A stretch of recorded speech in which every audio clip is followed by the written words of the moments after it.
Wow, we got famous people in our Simon studio. Pegg and Nick Frost. Hello. Oh, God. Look at you guys. How are you? Good, very well. I'm going to put these on. Very well. Yeah. Look at you. Don't want to be here. Relax, Put the man. headphones on. It's all right. We've just been listening to the tirade that's going on in this place. Yeah. We've had a little episode on radio here we heard. in the U.S. And you know how us Americans are, very oversensitive about things. Why can't we just take whatever crap is being said and just forget about it? Well, you guys have the racial tension in England, right? With isn't it more with like Muslims? That's kind of like the black-white tension here. I think there's racial tension everywhere. You know, we just got to be, think carefully about what we say. Yeah.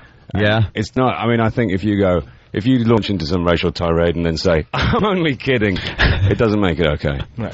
But I mean, you heard I said one little off-color thing. And do you know what? I don't even know who Imus is. So. Oh, he's a big radio morning guy here. Right. And he just made like a tasteless joke about black people, which is a sin in this country. Because we're paying for 400 years of naughtiness. Naughtiness. Well, I think but we all kind of are, and we shouldn't. We should kind of accept that. I think. Yeah, but we can. I mean, I know it's not your fault personally. Yeah. But you can understand why people get sick of it. Do you know what I mean? Yeah, yes and no. I think there's that kind of white, angry guilt where, hey, it's not our fault. But I mean, yeah. suck it up. Do you know what I mean? But then there's the other side, too, where you kind of sit there and go, all right, you guys are joking about it. Why can't we? Yeah, but was he joking about it? Was he? Yeah. Oh, He was yeah. laughing when he said very it. obvious. Was it comedy? Yes. Yeah. He was trying to be funny. Who laughed? I think it howled. I think it kind of, it didn't go over well. It wasn't a hysterical gut-buster joke. It was a throwaway line, and then people in studio laughed. I think we're just pissed off because kind of black people are kind of... I think they're allowed to be a little bit annoyed. Do you know what I mean? I don't mind being... I love Dave Chappelle. Yeah. And I love when he kind of hacks on us a little bit, and I think, oh, well, whatever. Yeah, that's hysterical. It's not racism, it's just kind of it's kind of comedy pissed offness. Yeah, no one goes crazy, though. No one goes, oh my God, I Dave don't think Chappelle's Imus making has fun of white to be people. pissed off at black people, has he? But he's not pissed off at black people. It wasn't based out of anger. It was just a funny line. It was just a line meant to be funny. The intent was not to be. They didn't catch him off air dropping N-bombs. He just said something on air. He was kind of like tagging a line that somebody else had used. It was like a natural flow of Do conversation. you think he does drop N-bombs off there? I hope so. I Off certainly air? Constantly. Constantly. How can you not? This is the comedy again. I'm only kidding. Yeah, you have a It's drive. all fine. I'm only kidding. Well, these guys aren't here to talk about racism and the state of the world today. Yeah, We're here to talk about our film, Hot Fuzz. I know. Yes. I saw it. Did you? Yes. You I saw a Hot little- Fuzz already? Saw a little advanced screening. Nice. I like did, your, at home. your initiative. I thought it was hysterical. Totally different from Shaun of the Dead. Yeah. Your character, very different. You play like one of these real kind of Super cop. super cop guys. Yeah. And meanwhile, you're kind of a fun-loving, kind of innocent guy in Shaun of the Dead. I figured I had to play somebody a bit different in this, do you know what I mean? Because I played a couple of slackers, and I thought, right, let's play a super cop. Badass. Yeah, badass. And I gotta say, I won't give away, of course, the end of the movie, but there is a gun sequence in there that I was not expecting. I was like, wow, these guys spent some money on this movie or something. But we're massive fans of American action films and the kind of cop genre, and we thought, wouldn't it be funny if we took that and we stuck it into a little English village? Yeah. And had things blow up there instead of the streets of LA or New York. Yeah, because usually there's huge cities and the cops running around and things are blowing up and car chases and gunfights. And we it's don't just have this any- small, quaint little English village. Yeah, we don't have any a tradition of cop films in the UK because our cops aren't armed, right? They have sticks. Kind of silly. You guys laugh at that, but it takes a lot of balls to walk into a bad neighborhood with a stick, Yeah. right, and not with a gun on your hip. But it means that filmically, it's not so good for kind of action adventure. Yeah. Hitting each other with sticks. It It doesn't doesn't give the same. You can't have a slow motion. No! Yeah. And the guy gets hit with a little stick. It kind of takes away from the climax Ow, of the my whole thing. shoulder. So, The Shaun of the Dead, of course. You had done movies before that? no, we had a sitcom on British television. Yeah, called Space. that was it. I'd done a couple of movies, but not like the scale of Shaun of the Dead. Yeah, that one really hit a nerve. I mean, total cult following here in the States. That's and great, yeah. People watch it 10 times. It's one of those movies you just watch over and over again and still laugh your ass off. A fan of the zombie genre, obviously. Oh, yeah. I mean, there were so many little homages to all the old zombie movies. Where'd that come from? We're a huge zombie. I remember I made Nick up here Say hi. Hey. Nick Frost. I, as a zombie in 1994 for Halloween, and 10 years later we were here promoting our big zombie film, which was quite a nice little circular journey, wasn't it?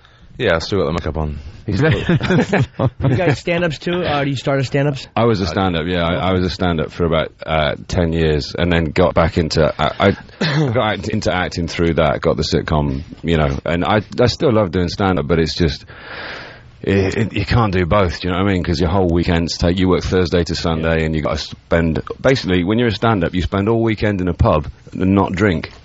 Yeah. Unless you're a drinking stand-up, but I find it would dull my edge if I drunk. Do you know what I mean? You have two types of stand-ups: guys that have no alcohol at all, or the guys that you're peeling off the floor every night at 3 o'clock in the morning. Yeah. But I think the guys that drink, stand-ups that drink, think they're funnier than they are. Do you know what I mean? You know when you get a bit drunk and you think, I said something really funny last night, and you read what you wrote, scroll down, and you think, no, that's rubbish. And it's the same as, you know, I think it's always better to stay a little sharp. Also, you've got to be on the ball to, you know, with the audience, because if they're coming back at you, you need to be sharp. So you can't just go, yeah. Leave it at that. Because they're the worst hecklers are drunk people. Yeah, get off, you idiot! And you come back with some line, no, I didn't hear you. You know, it's kind of like... yeah, it's not going to work. You know what's even worse to the audience? When somebody heckles you and you destroy them, but the audience didn't quite hear what they said, and the audience sides with them, you just blow torch the entire room. Absolutely. How'd you get the idea for Shaun of the Dead, and get the cat, because it's one of those things where, I want to make a movie.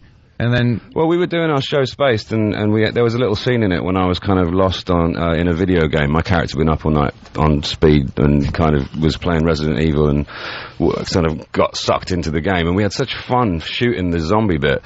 Me and Edgar Wright, who's the director and co-writer, said, let's make a film. Let's see if we can make a film. So we took the idea around. Eventually it got picked up by Working Title and Universal, and we got it made. And it was luck. It was, you know, a lot of luck involved, but we got there. And the writing of it, now you wrote it with Edgar. Edgar. Because I noticed it wasn't like just a traditional little comedy on the zombie thing. It was actually like, you know, your character was very sensitive, and there were some touching moments that were sad. It's to decide to bring that into a comedy zombie movie, I thought was a little odd, but it definitely worked. Yeah, you know what? You know when you have those films that are that are just, I don't know, this sort of spoof movies like Epic Movie or whatever, they really do exist joke to joke, right? So if one joke fails, the whole thing fails. Whereas if you have some story underneath and some characters and something to invest yourself in, you can go off joke a little while and actually get things a little bit emotional. And then, so when I have to shoot my mum, it's pretty sad, isn't it? Yeah. That's what it was. It was like he's sitting there going, oh my God, the guy's got to shoot his mother. She's a zombie, and you know, he's yelling at the other guy not to shoot her, and he's crying and everything. Yeah. It's just good to keep people on their toes, you know. A good dynamic. There's no moment, the Naked Guns have no moments like that, because it's all just boom, boom, boom, parody. They're the best. I mean, they're the kind of best examples of those. Like the Zucker brothers, like Airplane, you know, Mel Brooks, Young Frankenstein, Blazing Saddles. Brilliant, because they are all the jokes pretty much hit. Whereas, you know, because as that kind of movie gets a bit diluted, it gets, you know, less and less of a hit rate.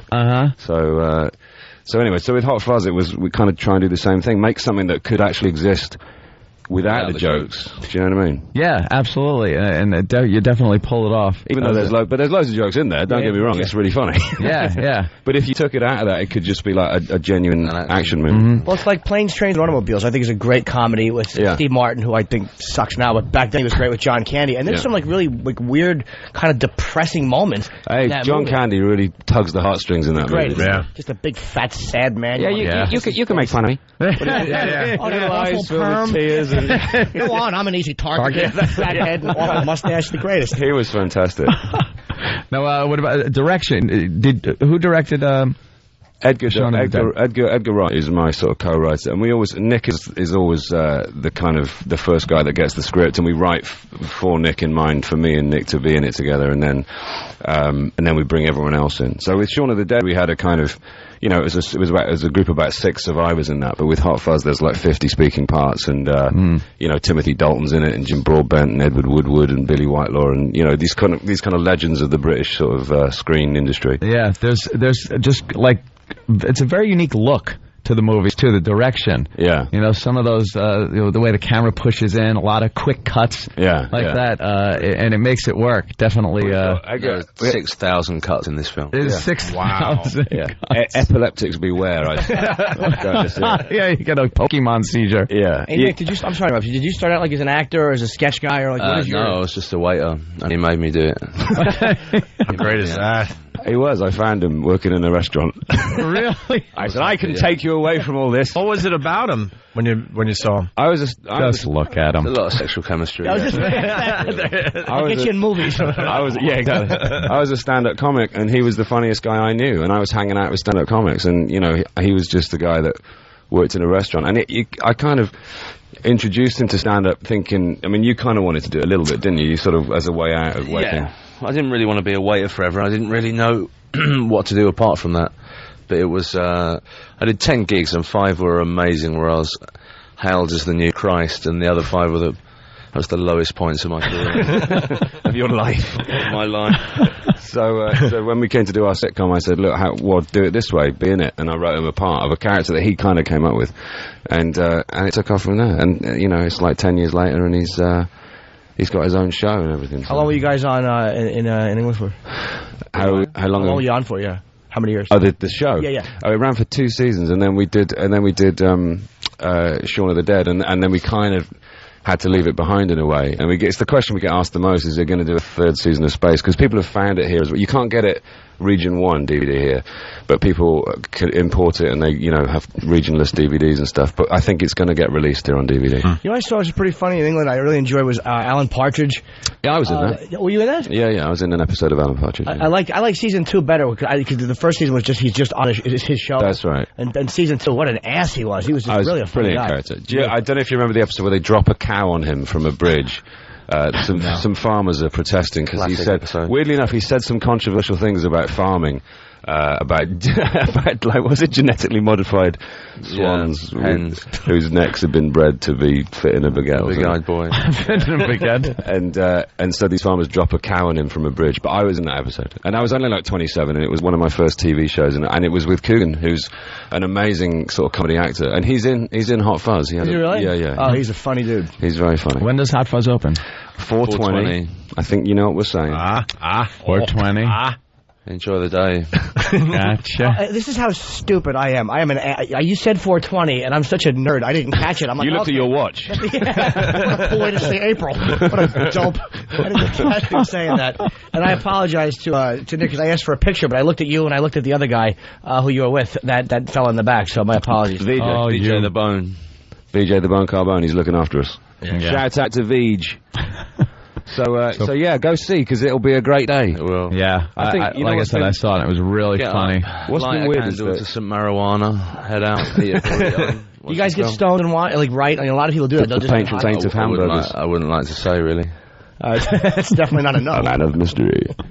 You know what's weird is that we've been doing this tour of the US, showing the film and stuff, and the film did great in the UK. I mean, it did amazingly. We broke records in the UK. It's kind of like the 6th biggest opening ever in the UK. Wow. And yet the audiences here seem to get it more than the British audiences. Yeah. Because I think they get what we've adopted more. Do you know what I mean? Because it's like an American sort of format, the whole action Right, thing. the action thing. It's an American film. Yeah. And they've been getting it so... It's been crazy. It's been great. It's like being in a rock band. Do you have to go through gun training and stuff? Yeah, we did. Yeah. Not That's that we needed Is to. he pulling out again? Going for one. I thought he was Back in! And ask that question, he goes in, pulls out a phone. I just got a little, Yeah, because you get pretty proficient with the guns in that I movie. usually just have a little revolver in my, you know. It's He keeps nice a revolver in clothes, his and I sock anyway. Yeah, don't want it's to good. mess up the line or the cut of it. You don't want somebody to rob you for it either. You get a polo jacket in the city. Exactly. It's nice to be able to come over here and pack heat. You know, we don't get that. We don't get that. You don't privilege get that in the UK. England. No, they don't let you. Giving them on the plane. Yeah. They don't really Sign your, kind of your frown on green that. declaration form. You pick them up at immigration, you get given that and your little green thing in your passport. Hey, in England, I've never worked over there. Is there any, like, here we know with, like, there's certain things in comedy, whether it's in films, here's mostly racial stuff that's just people panic about. Is there anything with you guys that's more cultural for you that is just a no-no in comedy, or something that people are really going to give you a problem with? I think it's the same. I think pretty much it's just, you know, it's just taking responsibility for what you say. Do you know what I mean? It's like, it depends what you're trying to... I think it's always good to make people think, I think it's always good to sort of inspire debate as well. I think if this fella on the radio, if he was saying that to kind of try and get a big debate going and make something good happen, then great. Do you know what I mean? Comedy's a great way of sort of rehearsing real ideas, but ultimately, I don't know. Let's agree to disagree on that one. Hey, it's your line. I like that. I love that line. Gets you out of anything. Yeah. Like, all right. All right, guys, 420. 420. Big plug. Hot Fuzz will change your life, and I guarantee if you go with somebody on a date, they will have sex with you afterwards. Absolutely. They'll be that amped up. You can take that. Take Jimmy. It's funny, you just stole the joke that of course, Mudbrain didn't think of, but I was going to point at Kenny and say I was going to take him, but you pointed at me because I'm here, which worked. Kenny actually was a cop. Oh, really? Yeah, and believe me... NYPD? No, he was Jersey. Oh, okay. Yeah, Jersey. We've seen Copland. We know it well. He got thrown off. What did you get thrown off for? For getting on stage and telling dirty jokes. No shit. Naughty cop. I just cursed. I thought I was on XM for a second. I dropped the S-bomb. Oops. Now you're in trouble. I know. You're fired. Somebody with a button in the back that just dumps out of that, because God forbid the children hear that. I know. They're all saying that. We heard some CBS guys talking. They're thinking of releasing some gas in here to purge your sins. Yeah, you guys picked a weird day to come in. I mean, we're big fans, but we're pretty heated about what's going on. Oh my God, huge. Because it affects everyone that does this type of radio. The radio. You guys So get we've been all over it all day. recognized everywhere now?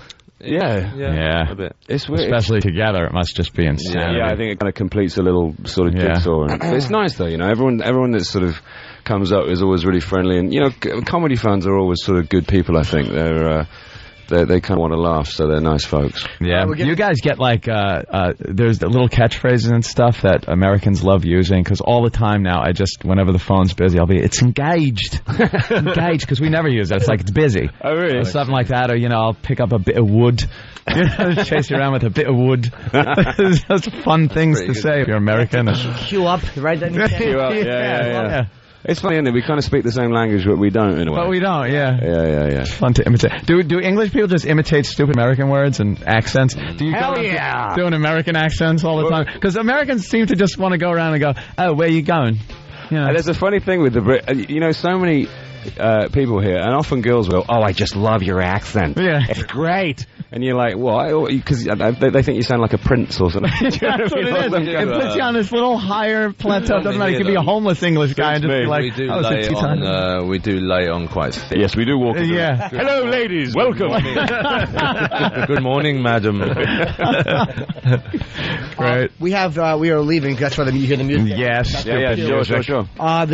With Simon Pegg and Nick Frost in theaters Friday, April the 20th, which is a week from Friday. It's called Hot Fuzz. Yeah. So go see it. Ant already loved it. Yeah. If you Anthony like loved it. Shaun the Dead, man. It's going to be another hit for these guys. Thank you guys for coming in. You guys go have a lie down, okay? Calm down. Yeah. All right. Have a lie down. See ya. Simon Pegg and Nick Frost, thank you so much. If you're not joining us over at XM, have a great day.